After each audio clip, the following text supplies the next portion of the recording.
7th meeting. So moved. Second. Any discussion? All those in favor? Opposed? And that is carried.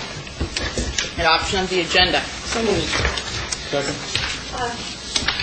I'm wondering if I can make one addition to the agenda. You want to tell us about your edition? It's a letter that was received from the Denman on community, so I just wanted to add it as an extra item in correspondence. I have some copies I can pass around. It's related to the changes in their fare service. Is it, who's it addressed to, Sheila? Is it addressed to the board or you or? You know, it's one of those letters that get addressed to whom it may concern. So it came to me with copies to Sherry and to Alan. I think the intent was that I would bring it to the board. Okay, how come it wasn't at our agenda setting meeting? Because it came after the agenda was set. Okay, anybody want any more information from Sheila with regards to this? Any time There's no time. constraints?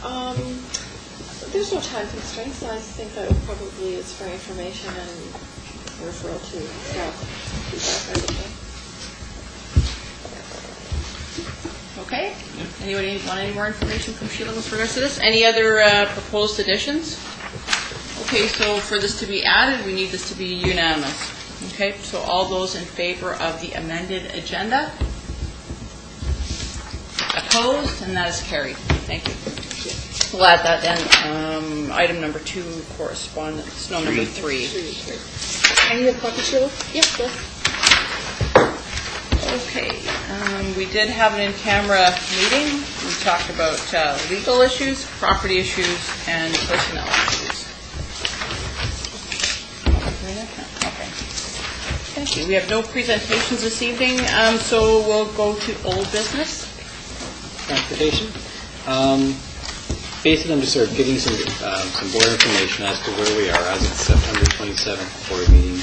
The board passed a motion. Just ask if you could speak up a little bit more. Of course. Just responding to, or basically just bringing some information to you of where we are in terms of the board motion that was passed on the September 27th board meeting to reestablish the standing committee. That's basically just letting you know that these are the attachments for the previous Transportation and Traffic Safety Committee that was basically the membership list that was on, that was meeting between 2000 and 2004. And also some terms of reference that was in effect for the task force which met on the bus services contract. Since this time, we've also had some interest from the BC Transit to have some membership on the committee. And basically just letting you know that the next steps would be just to request memberships from the participating groups and to set dates of the inaugural meeting. And again, it's more or less just to get out ahead of what the intent of the board was in establishing it so that we can have some clear terms of references for the committee as well as clear terms of, or not terms, but membership in terms of what you want on the board. So in the past, I think it came up last month, DPAC representation. In the past, there was Ministry of Highways, for example. BC Transit, like I said, has shown an interest. Our service contract with First Student obviously would include membership from there, membership and a number of trustees. Okay, so what we'll do is basically over the course of the next couple of months ask for participation from those membership or member groups, set a date likely into the new year after the new board's met kind of thing, and go from there. Anything to add there, Chair of the Transportation Committee? Well, I was glad Ron put this together for us. I was really waiting until the election process was proceeding before taking action. I didn't call a meeting right away with the uncertainty of whether we'd be going forward, but I think we can now, and we'll do some based on it. Great, thank you. Okay. So we'll move on to Chair's report, and I think I would like to take an opportunity to talk a little bit this evening with respect to the deaths of some students that we've had in the district in the last few months. We've lost 4 students, and the district, I think, is coming forward with a pretty good response. I think Sherry will talk more about this later. There's going to be a community forum planned for next Thursday to talk about this. But I just wanted to maybe report, since I'm not going to be here in a couple of months, about the meetings that Corinne and I have had in the last couple of days and just report on what we've heard from other groups. Corinne and I are the DPAC reps, and so we had an opportunity to go to DPAC on Monday night.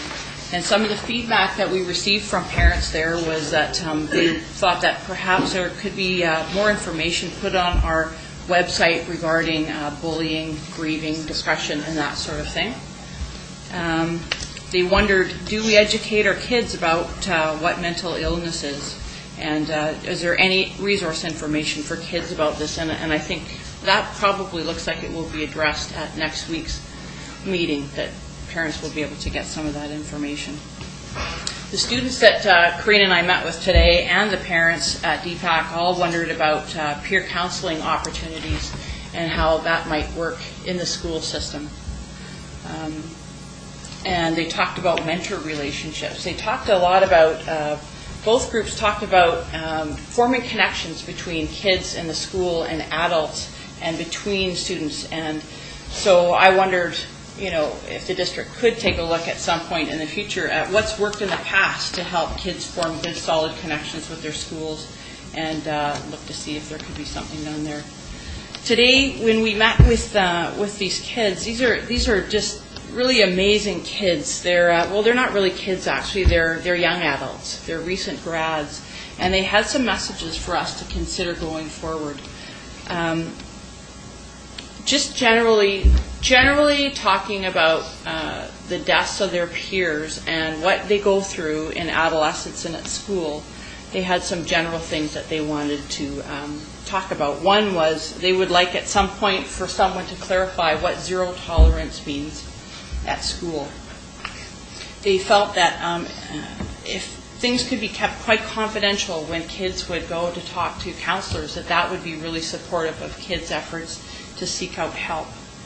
They wanted to have timely access to counselors and discreet access. I guess there's still a stigmatism out there of kids going through rough times, mental health issues and so forth, that it might not look too good to their peers if they were looking for help. And so they felt that this needed to be done in a discreet way.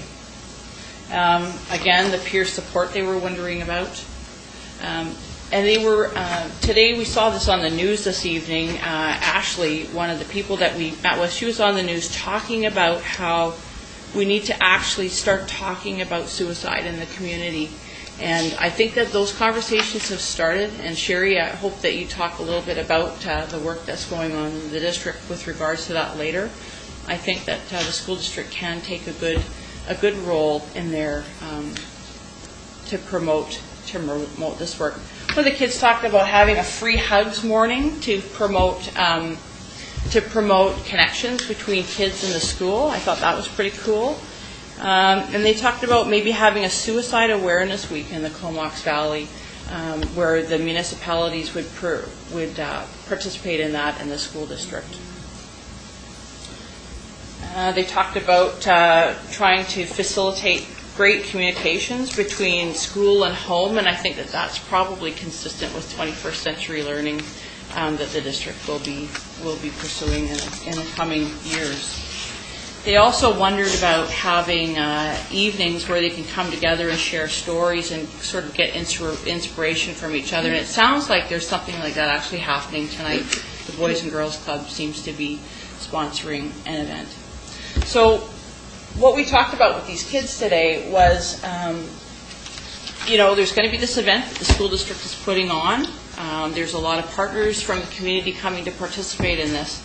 And what Corinne and I talked to these kids about was getting together again after this event and just sort of supporting them to evaluate whether their needs are being met by what is being presented to them through this forum and any ongoing work. And that we, not as school district, not as trustees, because soon we're going to be finishing that role and handing the reins over to another lucky bunch of people, that we would just as individuals in the community help support these kids to advocate for the things that they need, because I think we've learned a little bit about advocacy in the last few years, so we thought we would support them in that way.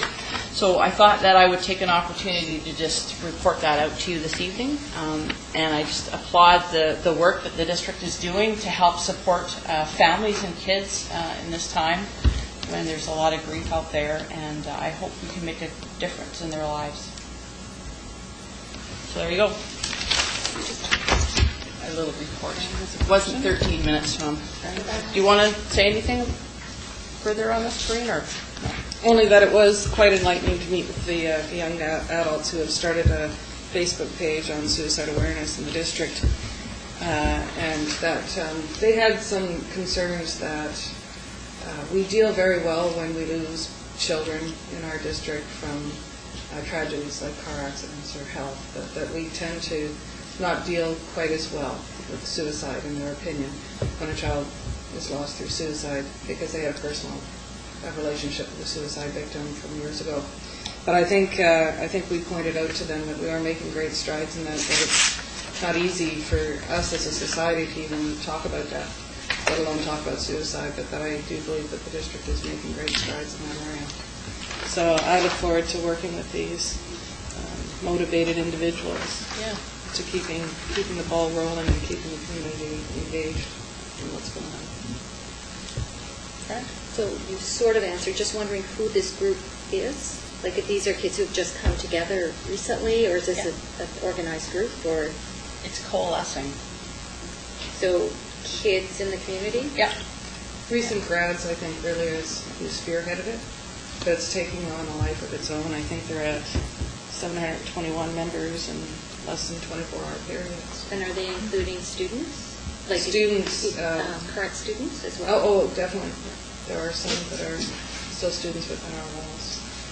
Their real desire is to make sure that there's some sustained work goes on to help support kids, and I think that's pretty cool. I think we need to make sure that they have the connections and support from the adults, resources too, because getting immersed in this could be stressful for them too. We were pretty clear. Yeah, we were pretty clear with them that they needed to reach out.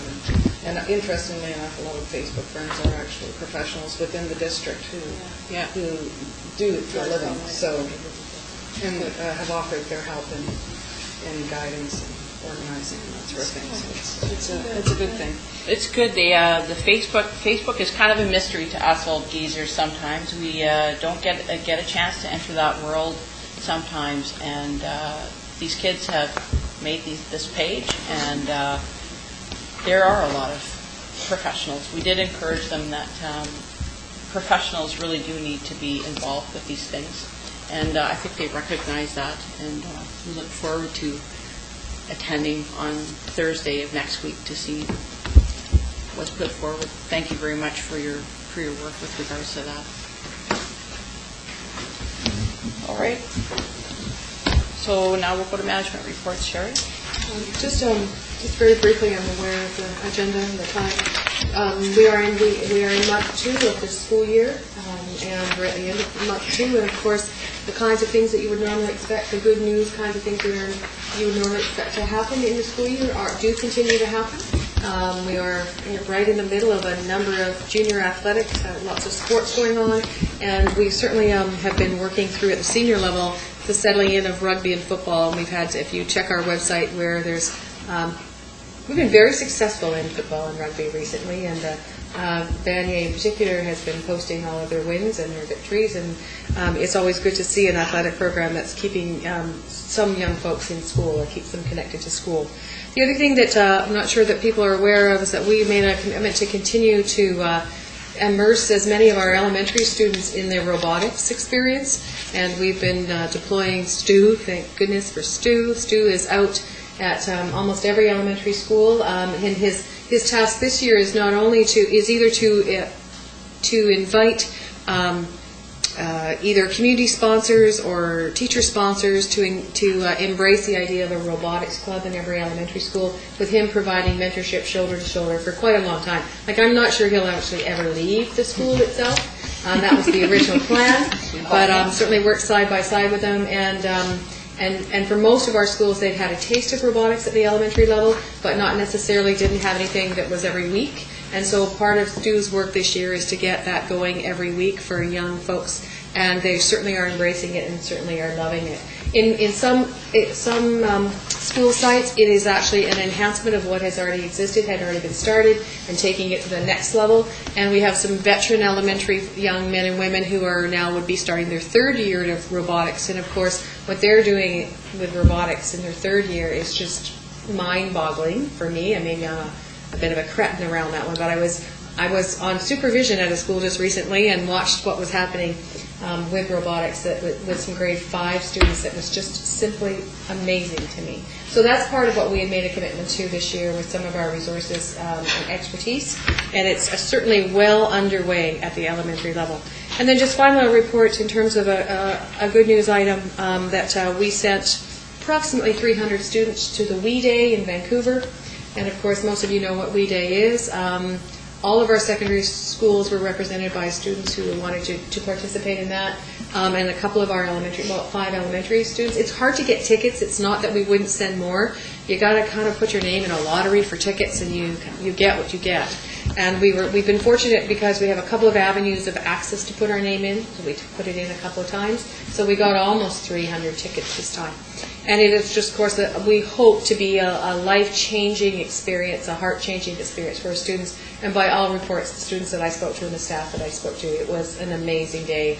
Can you imagine being in a place with those many thousands of like-minded individuals, being told that you as a person who may be 15 years old or 12 years old or 18 years old have the power to make the world a better place, and you're surrounded by nothing but positive reinforcement that you can make a difference. And for kids that came back, they were pretty excited about it, and we'll just continue to support that kind of opportunity. We just wish we could send more students. It's just a question of the size, the allocations per district more than anything. And then finally, if I could just pick up on what the board chair has mentioned, as everyone is certainly aware, that the district has been helping in whatever way we can to support the families of those students that have been lost, not just in the last two weeks, which has been really 3 students, but we've lost just more than our fair share of students in the last, feels like, year or so. And as we continue to dedicate ourselves to provide families and students with resources, learning always from those experiences and hopefully getting better in terms of the kinds of support that we can provide.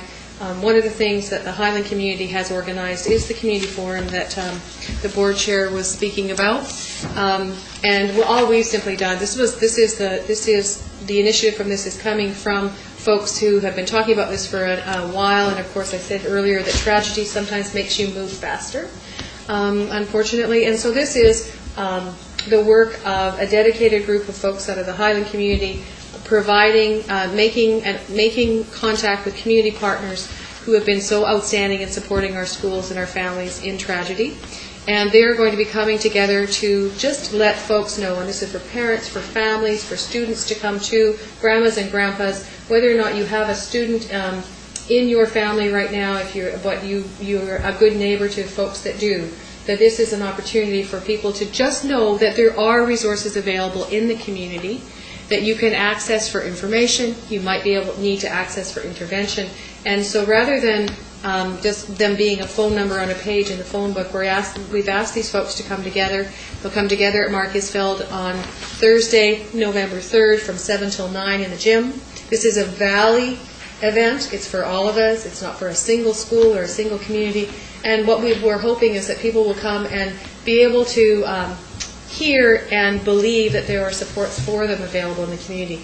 And the format will be that it won't be a stand up and deliver kind of format. What it'll be is it'll just be a brief introduction, and then these particular partner groups who provide services will be available sort of around the building, so that people can go and talk specifically to an organization who spoke and something tweaked for them that they wanted to go and ask another question, or they just needed a more personalized touch to hearing the information. So people can go to where they want to be, or just use it as a carousel and go around and hear more detailed information about what these services provide. We're very grateful for the energy that has been built around this, and we certainly are grateful for this list of service providers who readily stepped up to come to this evening. And we continue to be grateful for the partnerships that we have with these community agencies as we all work together.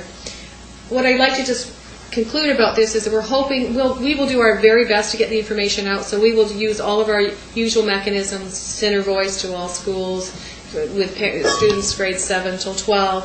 It'll be on our website. We'll ask for hopefully some media attention to get it out there. But if you could, as an advocate here in the room, if you can pass this along to everyone that you meet and greet, we would really appreciate your help in getting the word out about this. This will be a success if one person walks out of that experience, just one, and there may be 300 people in the room, with information that they needed that night to help them help their kids in the future or maybe in immediacy. So this is the whole purpose of this evening. But what we hope that it will be is that it will be the first signal to some folks in the audience that as the school district we will be working in partnership with the RCMP and other community agencies that are listed here on a community strategy around adolescent mental health issues. It's probably overdue, most people would say. We can't do it all as a school district. We certainly don't pretend that we can. We do everything within our power to support families, to educate students, to provide students with training, our staff with training. But we know it is a bit of an old adage that it takes a village to raise a child. It certainly takes the valley to save one, or to help them manage the issues that they have on their plates. So what we're looking to do from this meeting, it's part of the energy that we'll be working with our community partners as a school district to develop a community protocol and a community strategy to deal with adolescent mental health issues. And you should be expecting us to be reporting back to you in the months to come of where we are in that planning process. And it's our commitment to continue to do the very best we can to provide everyone with the resources that they need, both including and most specifically our students, to help them make the best decisions they can and to have the knowledge that they need when they need it, and they have the ability to reach out for help when they need to do so. So we'll continue to work on that, and we would expect to be able to report back to you in the very near future. When would you make a report? I would say to you that the initial planning meetings, there'll be some debriefing I expect after this community forum, and we're just in the process of getting calendars lined up to finish the steering committee around the community strategy. I might have the ability to give you at least an update at the end of November, at the November board meeting, and certainly as we move into the spring.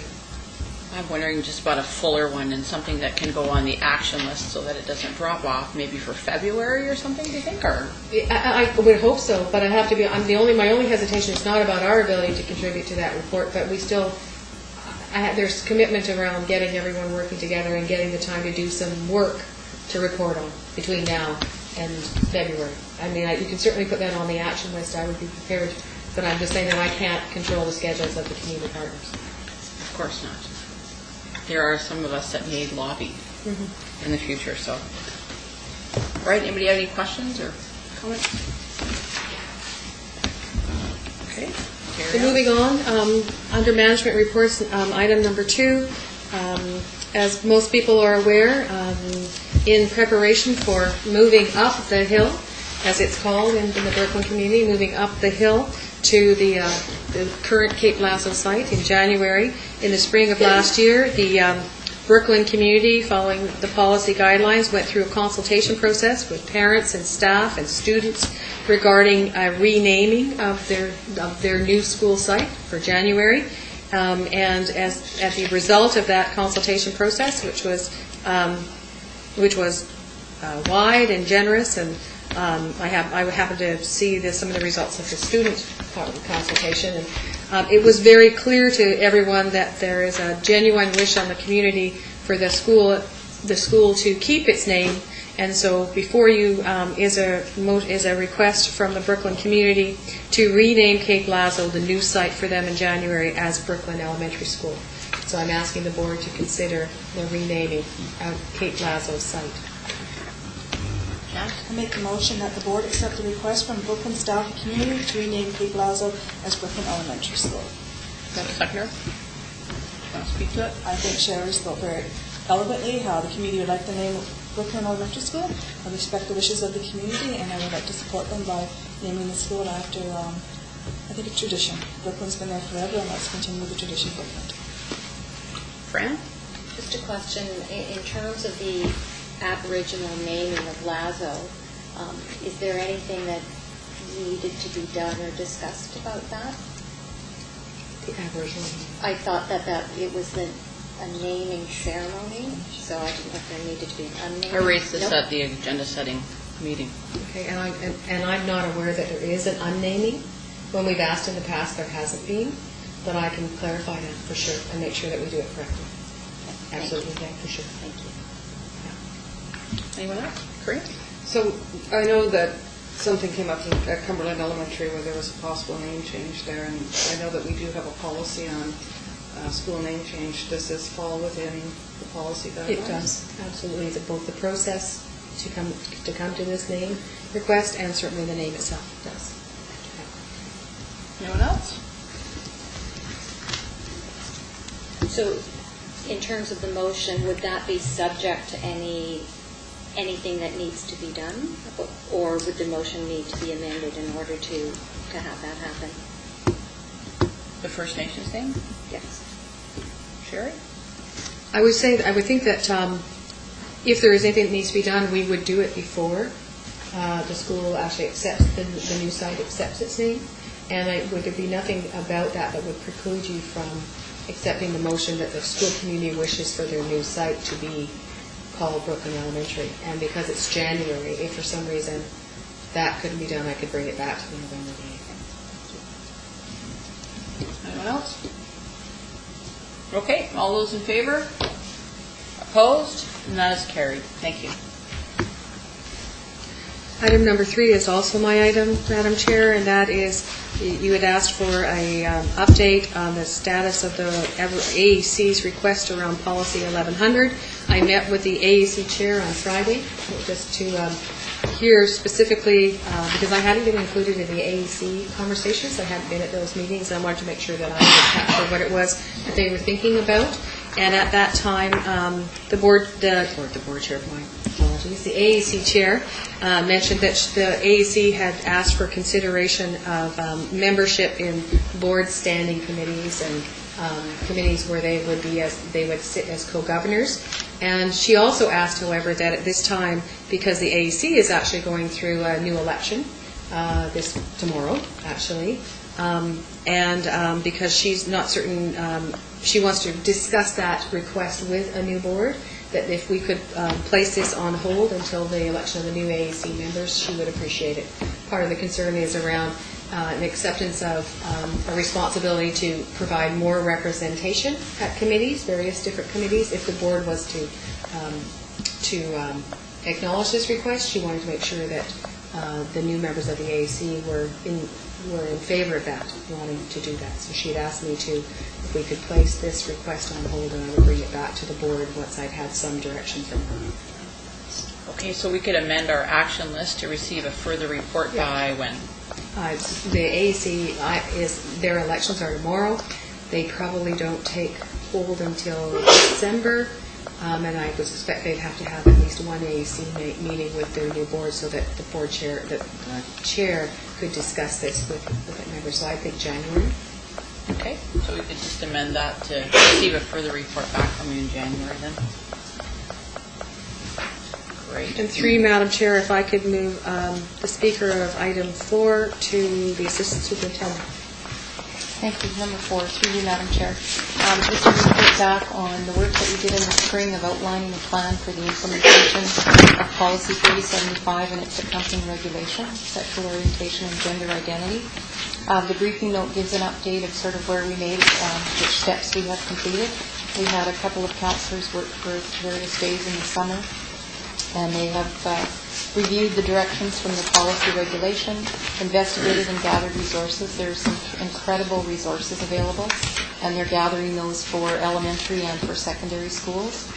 And on November 25th, those will be shared with a key teacher and a significant other person from the school. So the counselor will come, and there will be an invitation out for another educator from the school and community. And so that happens on November 25th, and the details will be finalized tomorrow by teleconference. So we anticipate a half a day with the teachers, and there will be some time with the administrators either that day or another. And then we'll continue to spread the message and continue on the work that we outlined. So this was the October update of where we got to. So they did some great work, and there's still more to come. Any questions or comments? Great, thank you. Treasurer's report. Before you, a brief note on the WCB rates. You can see the background where we contracted Central Okanagan School District 23 to administer our worksite claims in 09. Please speak up a little, Ron. I will. You have to get you a megaphone. And further, we also introduced a district position in January 2010 in the likes of a principal health and safety to help manage all aspects of the district health and safety program and to work with the Okanagan School District in managing the claims. And so the good news, as you can see, is what I'm showing you are the grid rates over the course of about a 7-year period. And then, so what we've had recently is, in the summer it was announced that our industry base rate would go down by 0.14, or 0.4 of a per 100, or factors out to 20%. And recently it was announced that our district experience rate was decreasing by 0.16, or 39%. The net difference is, as you can see, is a savings to the district of about $154,500 in annual savings that were based on the work that our Paul Berry as a health and safety principal and the work of the Central Okanagan in managing our claims and going through the appeals process and that kind of thing that their expertise comes from in getting the relief of costs. Obviously, we've been able also to reduce some of the claims in the district by a reinvigorated, basically, health and safety program. And you can see the results. It's paying off. Questions? Just board information. Just to point out that I know you're going to be reporting on the operational review next, but I think that's a piece that actually came under operations staffing as well in the operational review, that the Health and Safety Committee should determine why WCB rates are so high, review claims and identify problem areas. So that seems to have been accomplished, and at least the $17,000 that we spent on the operational review seems to have been recouped in this month. So that's great. Fair enough. Number 2 on the Secretary's report, I guess it is. Operation Review update, and so brought forward by the Chair just to sort of bring an update of where we are at with the Operation Review that was brought forward in, I think, 2008 and 2009. Basically to provide some sort of, not closure to it by any means, because it's continuously a work in progress for some of the recommendations that were presented. But again, what I'm trying to do is sort of give you an update of the recommendations, what's been done. Shall I just read? Yeah, go ahead. And if anyone has any questions as we go along, that would be just fine to Interject. just jump in. Please do. Yeah. So under the governance and administration, as it's been reported out, Stacey Holloway was contracted to work with the board and senior management. She provided some follow-up documents that will be used for the staging of some of the trustee orientations and the in-service work that we'll do with the new board. From the human resource side, the reorganization has occurred. Some of the things that were specifically put forward in the review were not necessarily shared with the public, but just to let you know that the reorganization has occurred with continuous introductions, for example, of efficiencies and paperless solutions to, for example, leave management system and hiring processes that have been enacted. Basically, the leave management came into play, I think, January of this year, and as well as the hiring processes in terms of online resume application process and that kind of nature. So again, all meant to basically reduce some of the paper that goes through this operation. Much like any business, we have a lot of paper, and we are trying to eliminate as much as we can.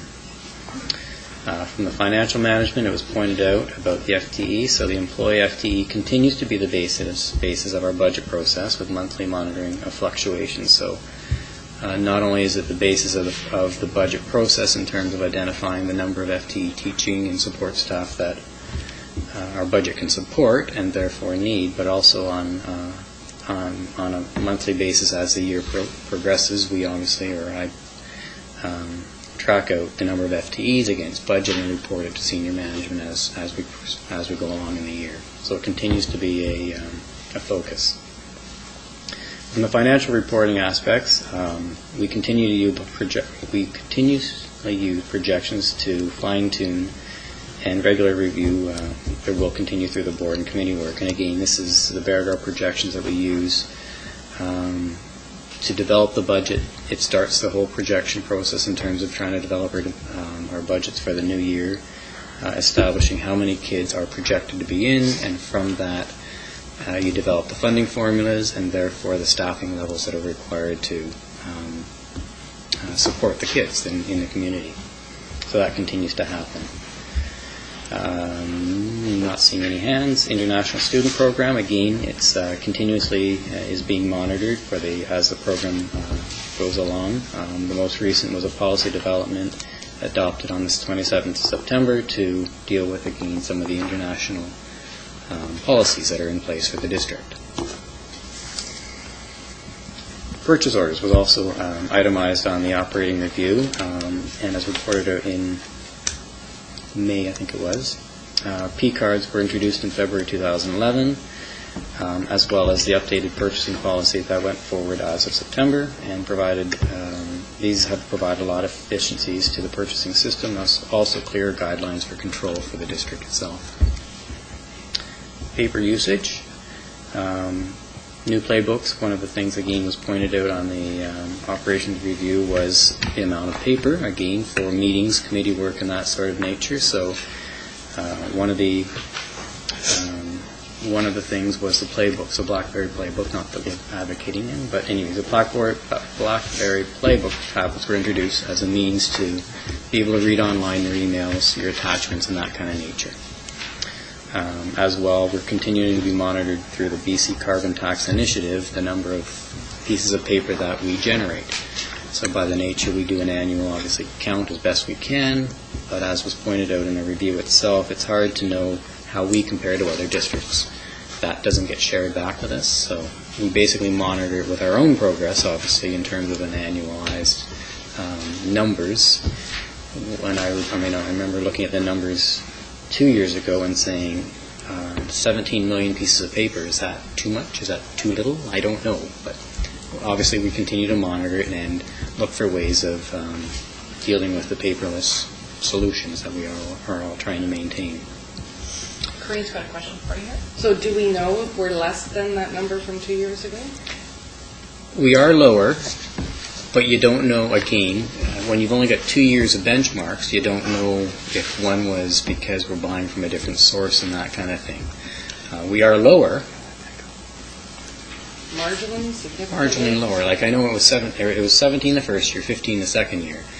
Again, you'd have to see some kind of a context in terms of maybe next year it's going to be 19, unfortunately, but the point is it will be one of these things that you'll continue to see monitored and hope that the numbers get reduced on account of some of these paperless solutions that we're entertaining. I kind of think Sheila might ask you some questions about that going forward in the future. We'll stop printing those agendas. Put them up on the wall. Absolutely. Yeah. Everyone. Yeah. Lots of places to go. Maintenance, one of the issues, or one of the areas that was pointed out was the work order review process. And basically all I can basically say is the review process continues with the new Director of Operations. That'll be certainly part of his area that he'll look at, is basically answering the question, is there inefficiencies in the system, and if there are, to identify them and to work on them kind of thing. At this juncture, the work order system is a new system and has been in place for, I think, 3 years now. Seems to go, but I'm sure there's a lot of complaints of whether or not they're being managed in a timely manner. They do get prioritized, obviously, by the lead hands who review them, but it's not always, obviously, at the priority of maybe the person doing the work. So obviously that'll be something that we'll take up with the new Director of Operations once we have somebody in place.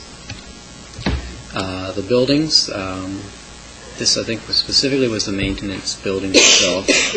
Basically I'm just saying that we'll work with the Finance Committee to provide an update of the costs associated with the construction of the maintenance building itself. Fair enough. Operational staffing, again, employee FTEs continue to be shared with senior management for better understanding. This was an element of senior staff not necessarily having the same target of FTE in mind when they are looking at budget numbers. So certainly as we share budget with senior staff and note target, note staff matrix, and that kind of like, obviously we're all trying to get on the same page in terms of an FTE is an FTE is an FTE, and that we all understand what the benchmark of our budget area FTE will be. And then as pointed out earlier, the other issue on the operational staffing was the health and safety, and as reported in the previous brief, the principal was hired. In the past 2 years, the rates have decreased to reflect the work that's being taken on by the health and safety, by Central Okanagan, and of course by our own Paul Berry and health and safety. Okay. Any questions or comments? Well, thank you very much for the report on that, Ron. My fear was that the operational review was so heavily politicized by a number of people that the good recommendations that were made may have been lost. But I think that under your tutelage there, they didn't get lost, and some efficiencies have been found, and processes have been changed, and I think that's for the benefit of students in the school district. So the battle scars that I wear will remind me that actually they were worth it, and that some things improved.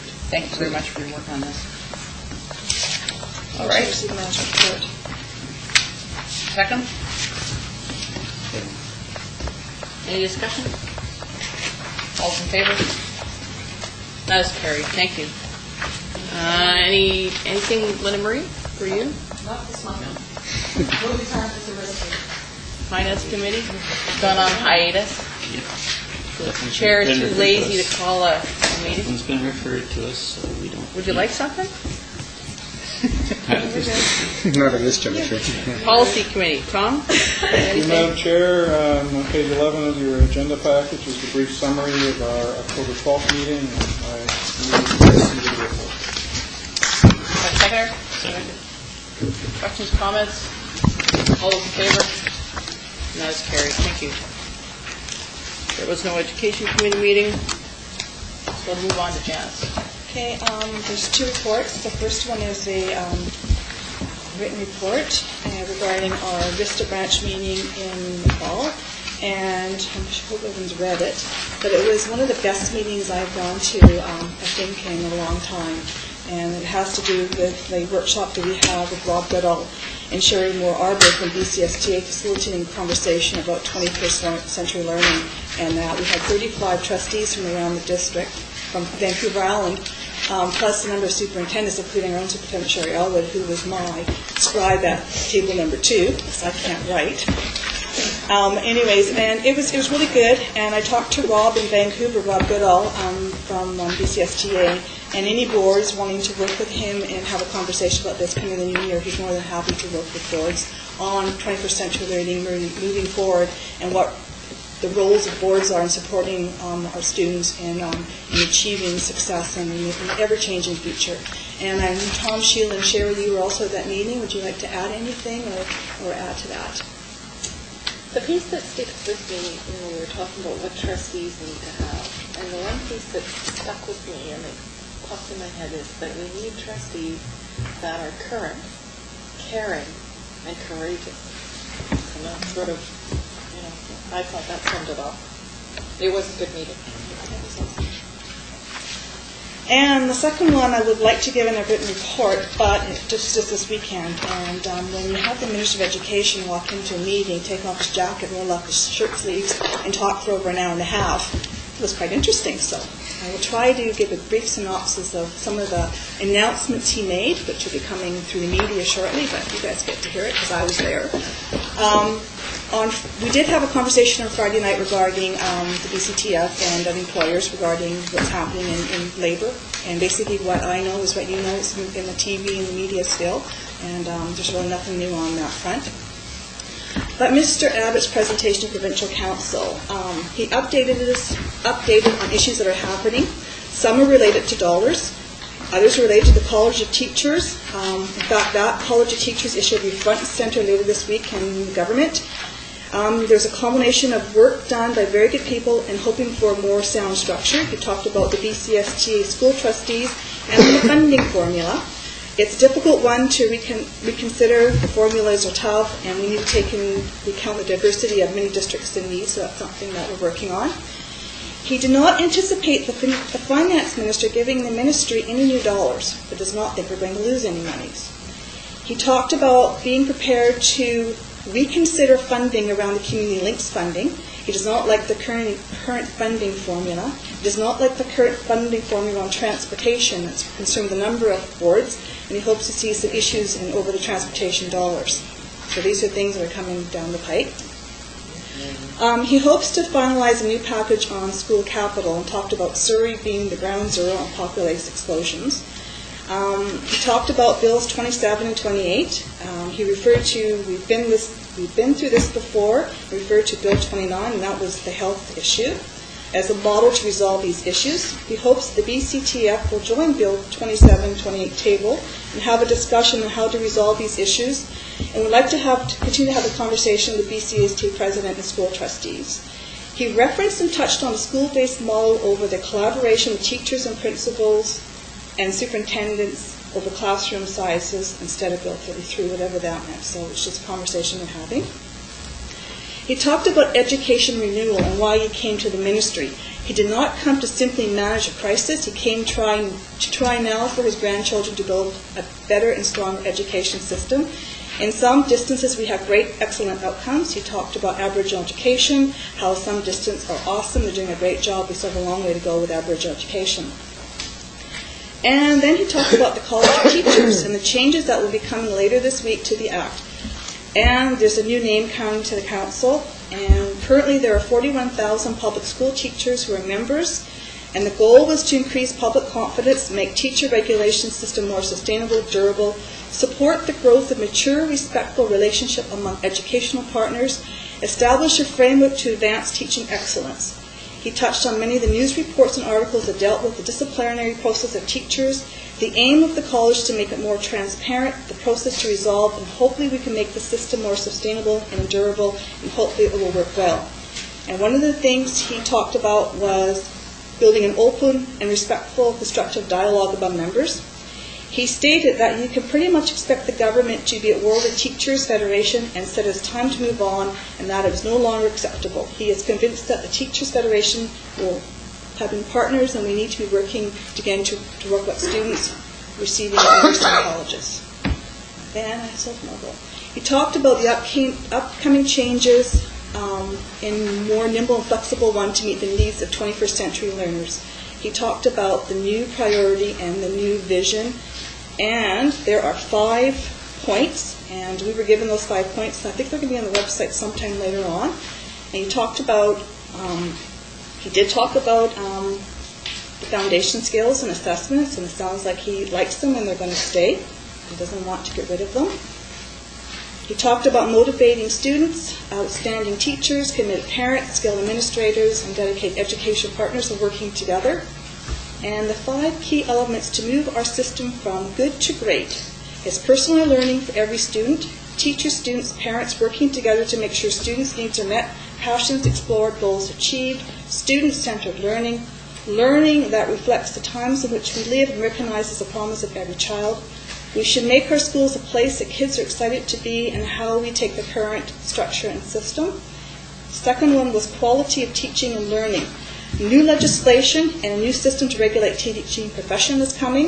Enhanced professional development. He talked about professional development on teachers and preparing our teachers and supporting our teachers as skilled guides. He talked about flexibility and choice as the third reason. More choice for students and families regarding now and when and where learning takes places. Flexibility for boards of education to organize classes and direct resources to support learning. Flexibility for the district to vary the school calendar to meet student needs. Spoke about the school calendar and we looked at the school structure, and the ministry is talking about a year-round calendar approach where school districts can go to year-round calendar if they want to. Some districts are already doing it and other districts are now looking at that option.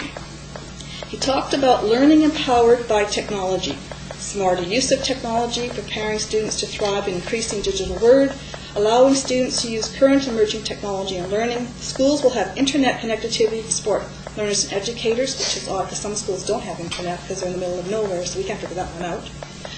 We are at risk of making ourselves irrelevant if we do not use technology in preparing our students, but it's still important to have someone engaging students in front of the classroom, taking steps, making a more flexible, dynamic, adaptable system, prepare students for a bright future, and foster greater public confidence in the process of developing a greater transparency. We talked about transparency a lot, and disciplinary process indifferently. And he talked about having a bill before the House in April to deal with the Bill 2829. And what else? There's one other thing I wanted to stress on. Oh, yes. Stress that the money tree is pretty barren right now, and money is not the only dimension, and there's lots of things we can do better with our money. And we could throw money in various directions, but if we do not have a plan, why would we need more money for special needs? We need to think about what we can do to continue to build the system. So it sounds like there's not money coming to our system. And they talked about mimicking some of the reforms that the Ontario government has done in education. So it was an interesting meeting. And like for an hour and a half we talked, which was really good. So that was just some highlights. And his, I think his report will be on the website coming in the near future. Does anybody have any questions? I do. We sent him a letter here recently to invite him to come and the NDP Education Critics so that we could brag about the things that we're doing in our district. I think that we're pretty clear that we've got a pretty good batch of teachers and EAs and administration and so forth in our district. So did you have an opportunity to ask him if he's got our letter and if he's going to come and visit us? Well, during the question and answer period, I was, I think, board number 30 out of 60 boards on the waiting list to ask questions. So no, I did not have a chance to answer that question. But one of the questions and one of the motions was regarding carbon offsets and the money that we're putting into the carbon. And I'm sure you'll like this answer here. Is currently the money we're doing for carbon. I'm not sure. Ron, if you can tell us how much money a year that we're giving the government for carbon offsets? $65,000. About $65,000. Yes. We did talk about that, and the motion passed provincial council is the money that we spend, we want back in our district, and that passed unanimously. We want the money to be invested in our district, and he seemed to be telling us he's talking to our BCST president regarding that. But no, I didn't answer that question. I didn't get time to talk to him. For some reason, there's too many other boards ahead of me. I figured that one out. Did anybody question him on the funding for private schools? No. Cowards. We should have gone. Yeah. If you guys, I asked you guys for a list of questions. Nobody sent me a list of questions. Well, wouldn't have done anything. He never got up to the mic. So. But all in all, it was a great meeting, and I talked to his assistant after, and and then also from That was Sherry that got McCourt my from former colleague. No, Dawson. he wasn't there. And Sherry from the ministry, and she's looking forward to the. She's very positive about looking for the next little while. And he did reference another Mr. Abbott. He's actually reading another Mr. Abbott's book. He said no relation to him. He did talk about John Abbott. He referred to him and referred to our, I think another couple of districts are using John Abbott. I think our district is one of them. And he is reading his book and referencing to his conversation. So I think our district is right on track. In fact, he's meeting him for dinner on Friday night. And there is some, apparently, just to the audience, there is some, this John Abbott is an educator, worldwide sort of expert on 21st century learning. But they think they have discovered they are actually related, ridiculously related, like 3-4 times down the road. Who knew? Any other questions? I'm intrigued. Well, I'm concerned when I hear the minister talk about more flexibility in choices for parents where and when, because to me that speaks voucher for private schools or whatever. But it's also, the language you said was about timing within the day and the calendar, and those are some of the things that we would like to work out collaboratively for student autonomy. But those words always just make me exactly as Candy said. And there's plenty of money if we put it in a public system. And I was starting to think that you'd actually been to a John Abbott talk with all the his enthusiasm for something new, but I think John Abbott would probably tell him that it needs to come with some money. I think he would too, yeah. And being on VISTA Executive, we are going to have a follow-up to the VISTA meeting. And the minister will be at our academy in December, and I hope the new trustees will also come, and we'll have... I will take it on behalf of Danny to ask him that question. Thank you. Yeah. And motion to receive my report, so that's the question. Any discussion? All those in favor? That is carried. Thank you. No new business. Correspondence. Letter from the CDTA with respect to Bill 33. The board information, we had our meeting with respect to that last month, and I'm sure trustees took an opportunity to review Steve's letter before the meeting. Second item under correspondence is a letter from Call Rob Road. So do we want to have a conversation about that? Do you want to say something? We've already talked about it, but go ahead if you want to say something. Did you want to say something, Matt? Well, actually, we haven't talked about the letter we got from the CDTA, and I thought correspondence there. I would like to not just receive and file this letter. I'd like to have a dialogue somewhere along the line and have a communication as to on that. And I think that I would like just to have conversation with our on that. So I don't want to receive and file it. So I'm not sure what my other two trustees want to do. Well, I said it the last time when we passed it, and I know people didn't support passing it because they felt that there were concerns about the high numbers. And I have concerns about these numbers, but I feel like it was a piece of the puzzle to send it in. But said at the time that I would like to have a discussion that might lead to proposals coming forward to allocate some extra. I agree that if we have cases that could use more, our surplus should be spent. So I think that probably we're the wrong group of people for you to have that discussion with. I would suspect there's 4 of us here that are not going to be willing to weigh in on that or vote on it, and you've got some people sitting out here probably that you're best to speak with that about. So you could make a motion to, I don't know, defer this to the January board meeting or December board meeting or something so that it gets resurrected and gets put back on the agenda, if you like. I like to just defer it to the January board meeting to have, and then maybe to management. You could make a motion if you like. I'm going to make a motion to defer this to January, and it's more just to have... Is that your motion? Defer to January board meeting. Okay, is there a seconder? Okay, and we'll speak to it. You want to speak to it? It's just to have a conversation, a dialogue. You know, we take the report, we look at it, and we accept it. And it's not criticizing anything. I don't think Bill 33 is valid, but we need to have a conversation with our teachers and our senior management. So we trustees ourselves are comfortable with what's happening. We had some questions, and we have those questions, and we need to continue the conversation. So to me, it's continuing the conversation and having a dialogue, and it's just part of the process of understanding what's happening in the classrooms is what I'm looking for, to having that conversation. We have new people coming on the board, and I think it's just part of that ongoing conversation that's happening in the district. Anyone else want to weigh in on this? Okay, we'll call the question. Motion to defer this item to the January board meeting. All those in favor? Opposed? That is carried. Thank you. Okay, now we'll go on to the Colorado Road letter with respect to non-instructional time for board kindergarten. I believe that we have this policy, if I'm not mistaken, already sitting at the Policy Advisory Committee. Am I right about that? You are. May I add to that? Just from reading the letter, and my sense of what perhaps the letter is asking, we absolutely, it should go to the Policy Advisory Committee because it speaks to policy. That policy is in the process of examination and has been for a while. And certainly it would be good to get that back to that Policy Advisory Committee and make some decisions about the revision. However, I am interpreting, and I may be, and this is just my offer, I'm interpreting that perhaps it might be appropriate, based on the essence of the letter, that senior staff produce a report regarding some of the concerns that are outlined in the letter about supervision of students, for example, at lunchtime, And we would certainly be willing to do that for this board, for the November meeting, or for the new board in January.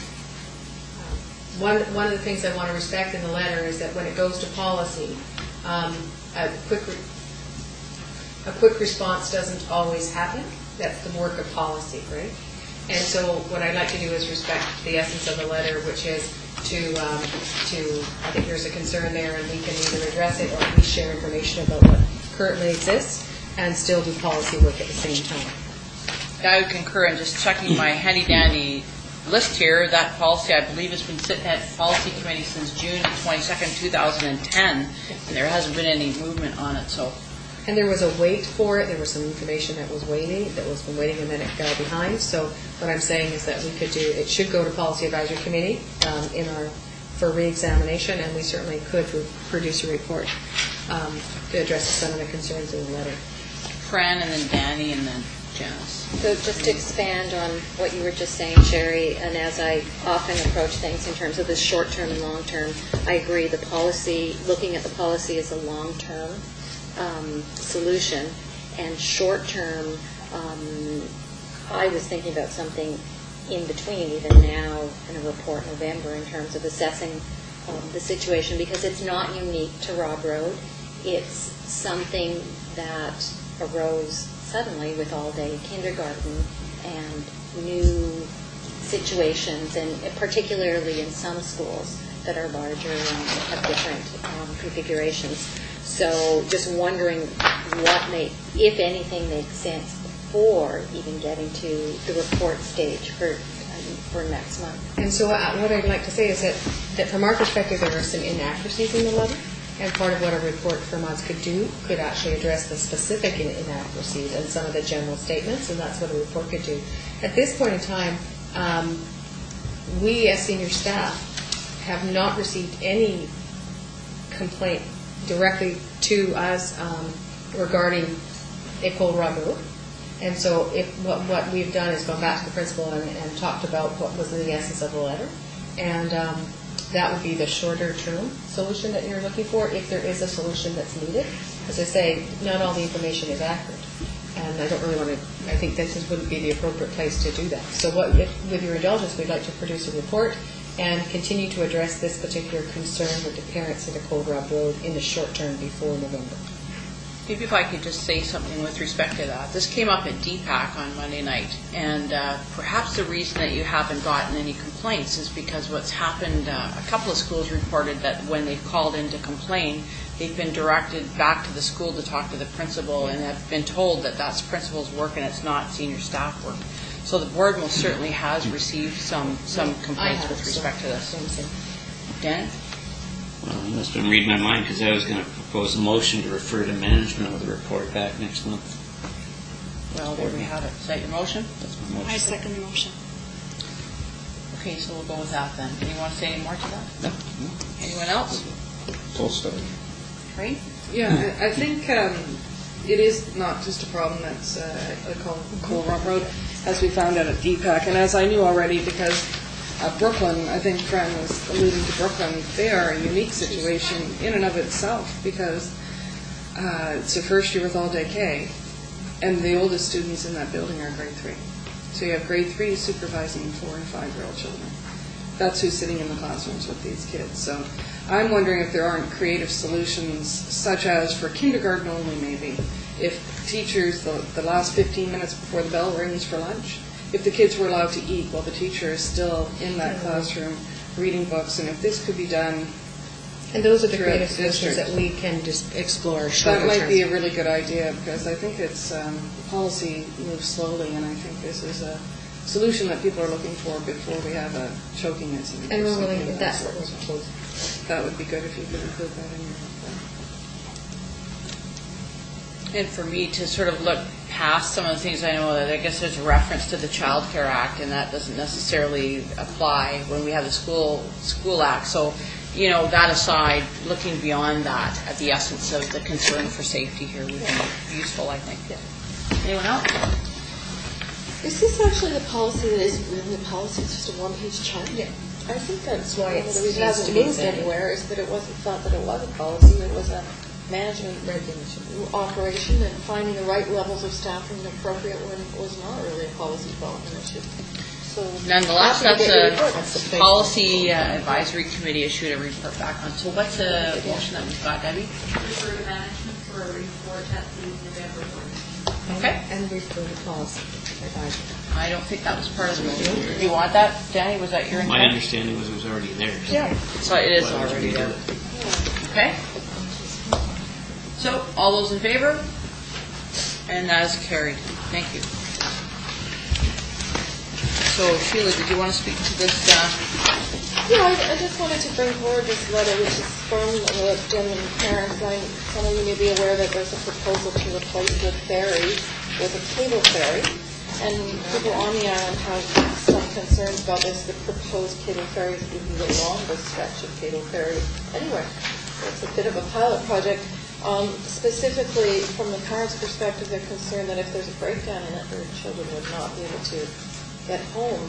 And right now, with the free ferry, if there is a problem on any of the docks, the ferry from the other island can come around and provide some service. So it's one of the issues. Their sense, because it relates to the safety of school children, is that it's something we should be aware of and that we might wish to do some research on that matter or convey our concerns to BC Ferry. So I think perhaps some comment from our management about it would be helpful. Or a referral to the Transportation Committee, since you're the chair there. I guess it's perfectly suited for you to have a Oh good my discussion God. with All management right. on this. And it's the Traffic Safety Committee, is that too? I make a motion to move the letter to the Traffic Safety Committee. We don't have a traffic safety committee, it's the Transportation Committee. Transportation Committee. I'll second that. Any further discussion? All right, all those in favor? That is carried. Thank you so much. Janice has asked for the floor here for a few minutes Yeah. before we go to question and inquiry. The last board meeting, I'm going to be in a different country, different time zone, and I may not be able to make on the phone. The last time I was on the phone, the connection was really bad. But there's one trustee I want to personally acknowledge. I've known Danny for a number of years. I was a PAC chair when you were the board, and we've had a very our moments as PAC. But I would like to acknowledge your 22 years, 22? 25. 25. I'm not that old. Your 25 years on the board, personally, and your dedication you've done to the students. Our district is much richer because of you, and I much appreciate you, and I wish you all the best. And please keep in touch and keep us online and out of trouble. Okay. Thank you so much. Just be wandering by with the dogs. Thank you. So, questions and inquiries? Anything from, Shelley, fly at her. I just wanted to know the status of the independent review of the operational review and could we expect a report before the changeover report? Sherry, you want to give a report on the Spanish Inquisition?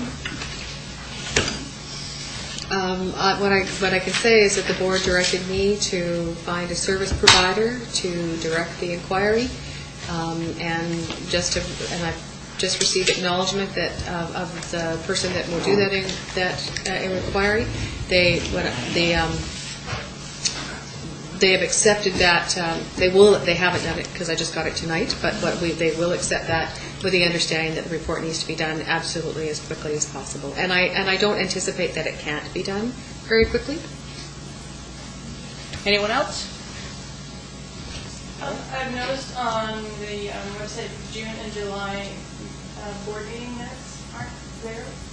Wondering what's the hold up. So did Oh, that was you the the They're meetings there and now. there was a Deb is saying they're there now. They're there now. They are there now. Yeah.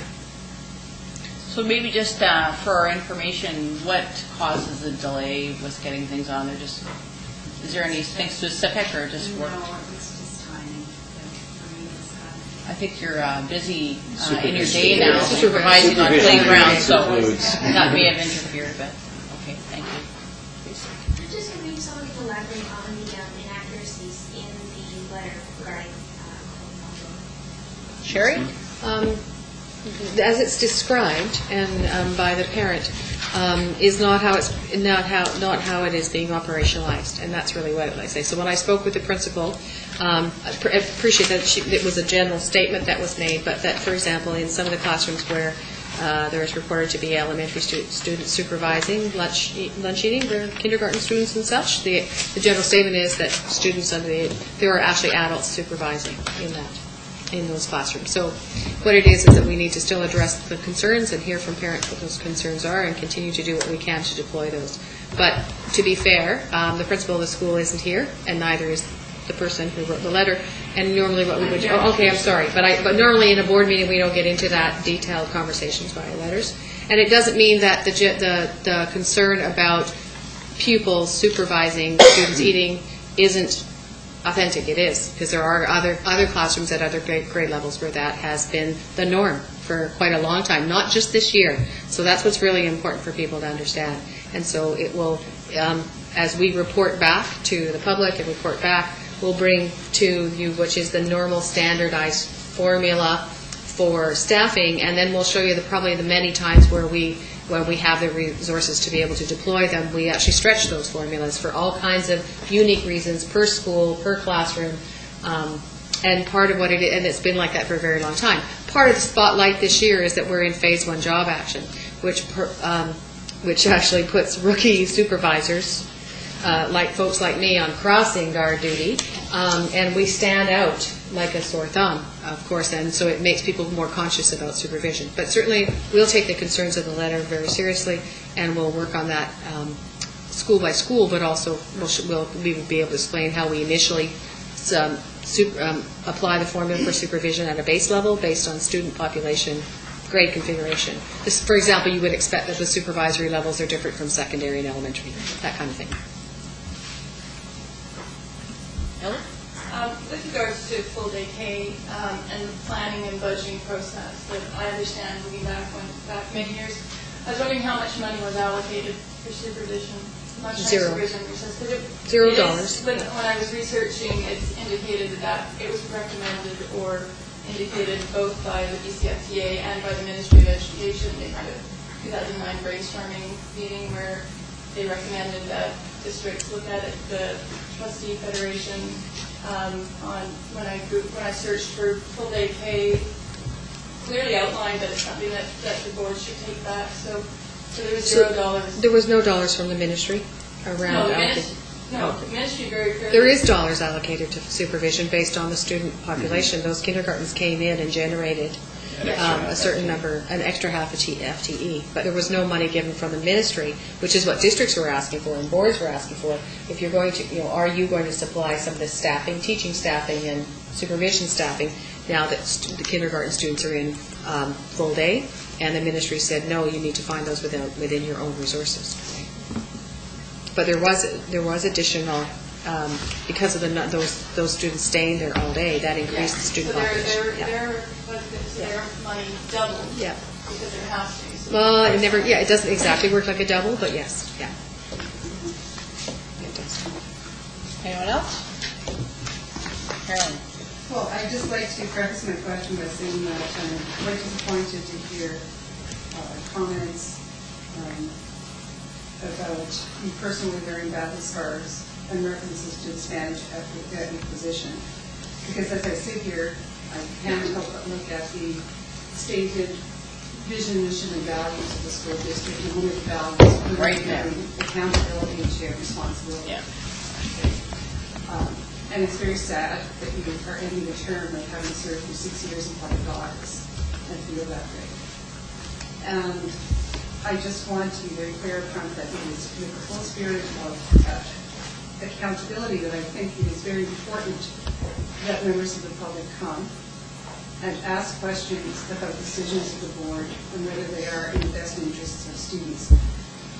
And one of the decisions of this board that I feel has perhaps not been in the best interest of students, and that's an understatement, has been the role that this board played in the reversal of the decision around the sale and disposal of Cape Lazo School and the subsequent agreement with the CSF that saw the sale of Village Park. And I stumbled across a news release today that's dated April 2009, and in it, it's a news release from the Ministry of Education. And there's a quote in this release that says, and I quote, Our boards worked well together to quickly come to an agreement that will have tremendous benefits for all students of the Comox Valley, said Comox Valley Board of Education Chair Susan Barr. Now, not only will this property, presumably Village Park, remain in the hands of the public for use in public education, but the transfer in ownership has generated some funds that the district can use to support programs and facility upgrades. And I compare that to the comments and recommendations made by Superintendent Tinney in his report dated October 2008 on potential closure of Brooklyn Elementary K-12 Middle School, where he says, my analysis of the current situation is that the option that provides the greatest benefit for the greatest number of children is the closure and disposal of Cape Lazo. He goes on to elaborate that after a large-scale renovation of Brooklyn Elementary, the students of the Comox Valley and future boards would have up to $7.5 million in funding left. And I think it is important for the public to understand as we walk past the new $25 million facility for the CSF, that it was, in fact, the first choice of the CSF that they have access to Cape Lazo School. And the board previous to this began the steps for the closure of that. And I find it incredibly ironic that you tonight renamed Cape Lazo as Brooklyn Elementary. And one of the reasons that you used to applaud the decision on the sale of Village Park was that it would be made in public use for public education. And presumably, the decision that has been made around what will now happen to the property of Brooklyn Elementary, if that would be owned by the school district, it will be and what potential benefit it is to the community. And all rhetoric and reference to inquisitions and battle scars aside, I really just want to know if you think that was a just, fair, fiscally responsible decision that served the best interests of the most students of the Comox Valley, and if in your reflecting and determining board, you still stand behind it. I stand behind the decisions that this board has made. I think that when a new group of people is elected, especially in the manner that this board was elected, it is incumbent on them to review certain things that are on their plate. And one of the things that the public mandated us to do, I believe, and I think that my colleagues would agree with us, was the whole situation with respect to Cape Lazo. We did the very best we could at that time. It's more complicated than you're putting it forward, but I think we did our due diligence to talk to a variety of people, and I think that the decision that we made at the time was the best decision we could make. Certainly no one has complained to us about this until now, and we move forward. This board's term is coming to a close. I would expect that the new group of people will review some of the decisions that we've made and perhaps make some changes. That's their prerogative. My hope is that they do what we did and go to the public and talk to them about a variety of different things and move forward from there. And my sincere hope, Marilyn, is that one day you run for office as well. It would be a great addition to the board. Anyone else? Ellie? I'm looking around.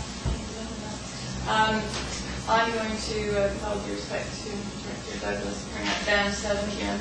I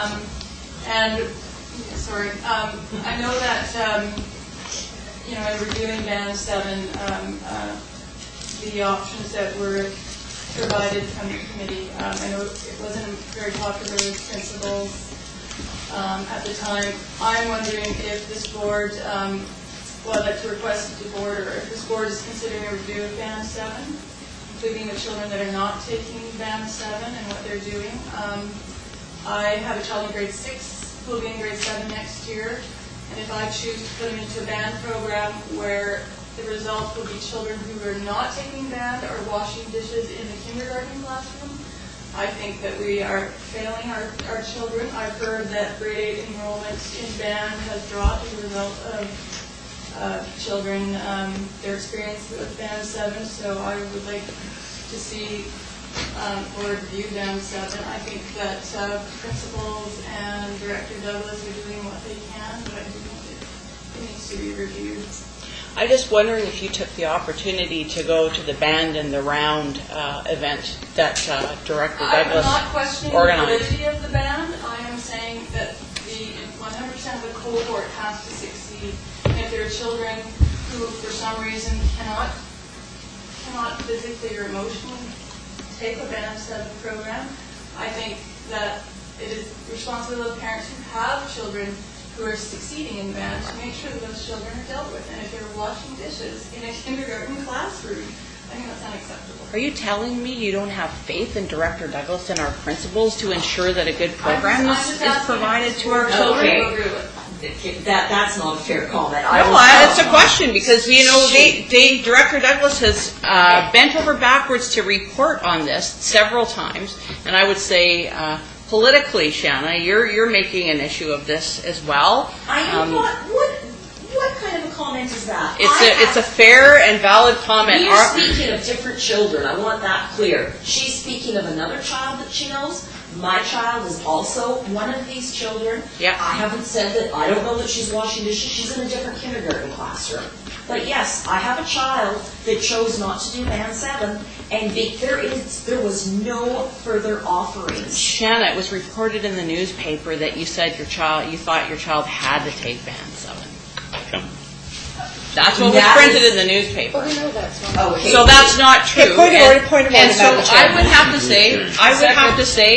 I would have to say that Director Douglas is doing a fine job of bringing this program forward. They are more than willing to talk to parents about any complaints or queries that you have.